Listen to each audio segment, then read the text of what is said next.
So thank you all very, very much for coming. You've had an awful lot of input. I'm not going to add to it now, just a couple of final remarks.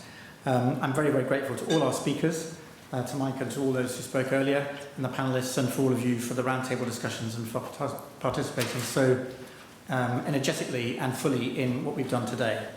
I started the day by talking about unrealised potential and encouraging you all to have 3 practical things that you would write down and take away. I hope you've done that and that you do try, in whatever context you're working, some of the ideas that you've heard about if you haven't already been doing them, and some new things if you have.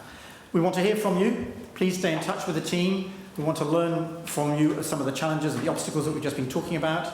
And Blueprint is about creating and co-creating a network of people and businesses and other organisations as well who like this idea and who want to see it flourish. It will flourish only if people get behind it. It's about creating a movement. A good analogy is the quality movement or the lean movement. This will work when people see the difference in businesses that are using this and using it differently, and the difference it makes to those businesses. So there's a power of attraction that this is designed to try and appeal to. And it all depends on people thinking, do you know, there's something I can do for free which will really help me run a better business, have more fulfilled people, and a better society in which we can all flourish. So that's the idea behind it. I was particularly struck by the point that was made during the session this morning, the panel session, about efficiency, and Gillian's point about Slack and the relentless search for efficiency, meaning that nobody has any time. And sometimes I think it does appear that certainly when emails fly at you, it's like driving through driving rain. Something hit the windscreen, you have to wipe it off, and then something else comes, something else comes. We're all having to react so quickly to the things that we have to decide about, that it's very, very hard to take the time and to have the time within organisations to do the thinking that's needed in order to create change. And Blueprint does require time. It's not something that will be done quickly. I think the other point I just draw out, there were many, many excellent points that were made earlier, but I was struck by the point that was made again in that panel session at the end about the importance of doing this seriously or not at all. There is a way in which if purpose becomes simply a fad, you lose energy, and the way you end up with is something that was worse than you started.